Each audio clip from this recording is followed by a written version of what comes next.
Today is March 22nd. Welcome to Big Book Daily. My name is Rob. I am an alcoholic. It's a thrill, honor, and joy to be here with you today as we journey through the Big Book of Alcoholics Anonymous and the 12 Steps and 12 Traditions. Today we're going to be reading out of the Big Book, pages 235 through 238. And out of the 12 and 12, we're going to be continuing our journey through Step 10, reading page 91. So with all that, my friends, let's get right to the good stuff.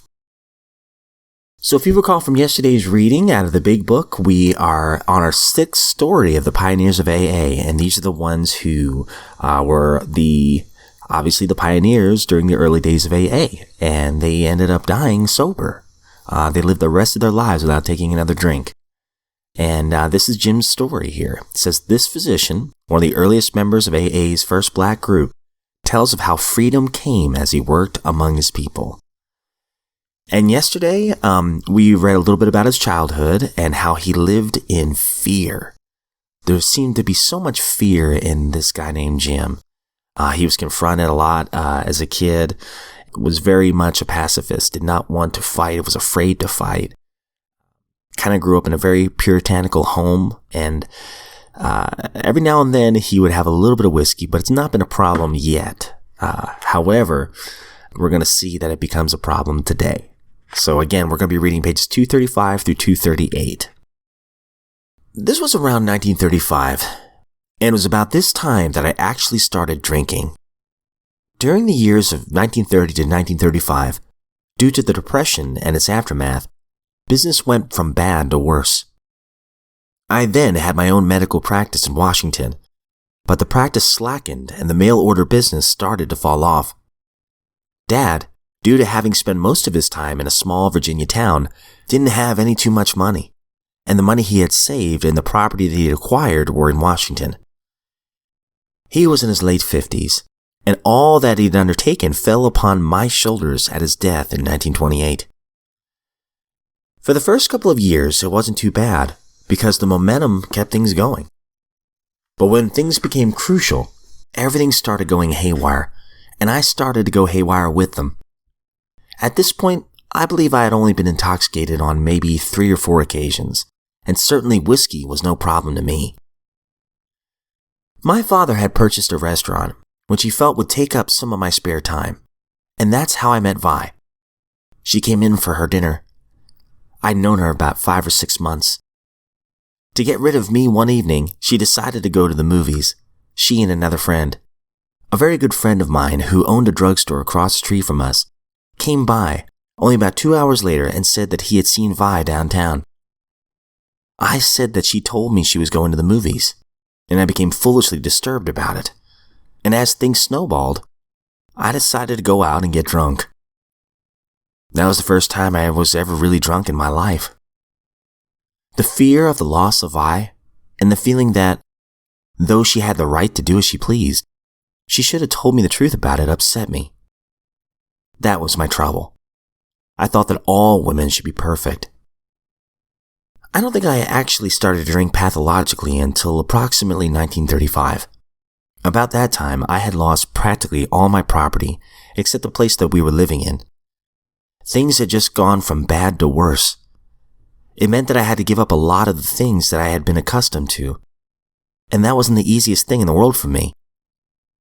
I think that was basically the thing that started me drinking in 1935. I started drinking alone then. I'd go into my home with a bottle, and I remember clearly how I would look around and see if I was watching. Something should have told me then that things were haywire. I can remember her watching. There came a time when she spoke to me about it, and I would say that I had a bad cold or that I wasn't feeling well. That went on for maybe 2 months, and then she got after me again about drinking. At that time, the Repeal whiskeys were back, and I'd go to the store and buy my whiskey and take it to my office and put it under my desk. First in one place and then in another. There soon was an accumulation of empty bottles. My brother-in-law was living with us at the time, and I said to Vi, maybe the bottles are brothers? I don't know. Ask him about it. I don't know anything about the bottles. I actually wanted a drink, besides feeling that I had to have a drink. From that point on, It's just the average drinker's story. I got to the place where I'd look forward to the weekends driving and pacify myself by saying that the weekends were mine, that it didn't interfere with my family or my business if I drank on the weekends. But the weekends stretched out on the Mondays, and the time soon came where I drank every day. My practice at the juncture was just barely getting us a living. A peculiar thing happened in 1940. That year, on a Friday night, a man whom I had known for years came to my office. My father had treated him many years prior to this. This man's wife had been suffering for a couple of months, and when he came in, he owed me a little bill. I filled a prescription for him.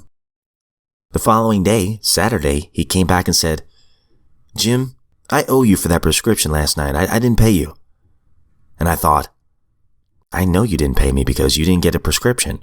He said, "Yeah. You know, the prescription that you gave me for my wife last night?" Fear gripped me then, because I could remember nothing about it. It was the first blackout that I had to recognize as a blackout. The next morning, I carried another prescription to this man's house and exchanged it for the bottle his wife had. Then I said to my wife, "Something has to be done." I took that bottle of medicine and gave it to a very good friend of mine, who was a pharmacist and had it analyzed. And the bottle was perfectly all right. But I knew at that point that I could not stop. And I knew that I was a danger to myself and to others. I had a long talk with a psychiatrist, but nothing came of that. And I had also, just about that time, talked with a minister for whom that I had a great deal of respect. He went into the religious side and told me that I didn't attend church as regularly as I should, and he felt more or less that this was responsible for my trouble. I rebelled against this because just about that time I was getting ready to leave high school. A revelation came to me about God, and it made things very complicated for me. The thought came to me that if God, as my mother said, was a vengeful God, he couldn't be a loving God. I wasn't able to comprehend it.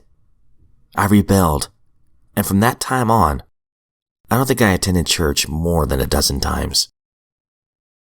Ooh, some good stuff there. We'll definitely come back to that in just a minute. Alright guys, so if you recall from yesterday, we are continuing our journey through step 10, which is continue to take a personal inventory, and when we were wrong, promptly admitted it. And today we are reading page 91. In all these situations, we need self-restraint, honest analysis of what is involved, a willingness to admit when the fault is ours, and an equal willingness to forgive when the fault is elsewhere. We need not be discouraged when we fall into the error of our old ways, for these disciplines are not easy. We shall look for progress, not perfection. Our first objective will be the development of self-restraint. This carries a top priority rating. When we speak or act hastily or rashly, the ability to be fair-minded and tolerant evaporates on the spot. One unkind tirade or one willful snap judgment can ruin our relation with another person for a whole day or maybe even a whole year. Nothing pays off like restraint of tongue and pen. We must avoid quick-tempered criticism and furious, power-driven argument. The same goes for a sulking or silent scorn. These are emotional booby traps baited with pride and vengefulness. Our first job is to sidestep the traps. When we are tempted by the bait, we should train ourselves to step back and think. For we can neither think nor act to good purpose until the habit of self-restraint has become automatic. Disagreeable or unexpected problems are not the only ones that call for self-control. We must be quite as careful when we begin to achieve some measure of importance and material success. For no people have ever loved personal triumphs more than we have loved them. We drank of success as of a wine which could never fail to make us feel elated. When temporary good fortune came our way, we indulged ourselves in fantasies of still greater victories over people and circumstances. Thus, blinded by prideful self-confidence, we were apt to play the big shot. Of course, people turned away from us, bored or hurt. All right, we will stop there today. While this is fresh, man, I love the very first paragraph that we read today. In all these situations, we need self-restraint, honest analysis of what is involved, and a willingness to admit that when the fault is ours, and an equal willingness to forgive when the fault is elsewhere. Right there, self-restraint. That is pretty much a summary of everything we just read. To not give in to that impulsive reaction. And I love this part too. We need not be discouraged when we fall into the error of our old ways, for these disciplines are not easy. We shall look for progress, not perfection. I love that. I love that, it's going to take some time. These old habits of ours, we've been going down this one path for so long. It's not going to just suddenly evaporate or go away as soon as we put the bottle down, These are patterns we need to practice all the time. In my profession, I deal with a lot of people, and it's a stressful job. It is a stressful job, and I'm putting out fires all day. And there are times where my old self will come out, the frustration, like, I can't believe you don't understand this, or, whatever it is I really want to say. And then I realize my expectations are way too high of people. And when my expectations are way too high, my serenity is low. I have to realize that, the people out there, they're not perfect. They got their own issues. They got their own sicknesses in life, and they're going to manifest themselves too. And I need to be willing to see my part in this situation. Right here, a willingness to admit when the fault is ours, and an equal willingness to forgive when the fault is elsewhere. But the biggest thing, I love it says right here, the biggest thing we should practice right off, first objective will be the development of self-restraint. So when that blood pressure is rising, Rob, just breathe.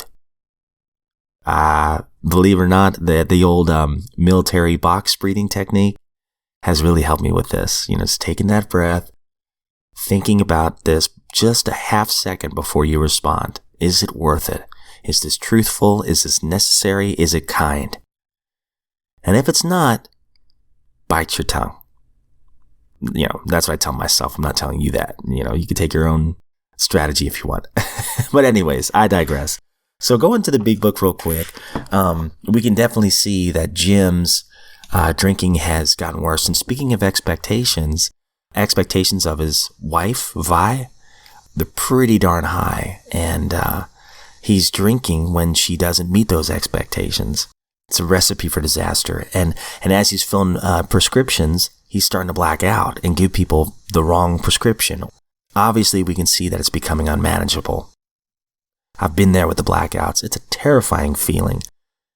When the next day you go, wait a minute, I did that? What did I do? What did I say? Oh my gosh. It's terrifying. And what blows my mind is I've even stepped in a car in a blackout. And again, I could have killed someone. I could have killed myself. The God of my understanding carried me through, even in my lowest moments. He protected me and protected others, because I could have killed somebody. And the guilt and the shame that I felt knowing that. But even then, it took a while for me to finally admit that I was powerless. And finally, speaking of God, you can see here that, he's been brought up to believe that God is a vengeful God. And he says, well, wait a minute, if he's so vengeful, how can he be loving too? And that's really kind of ruined his idea of God, of wanting to go to church and live a spiritual life. He's really not wanted any part of that. And we'll see if that comes into play later, and see if his prejudice about God changes over time.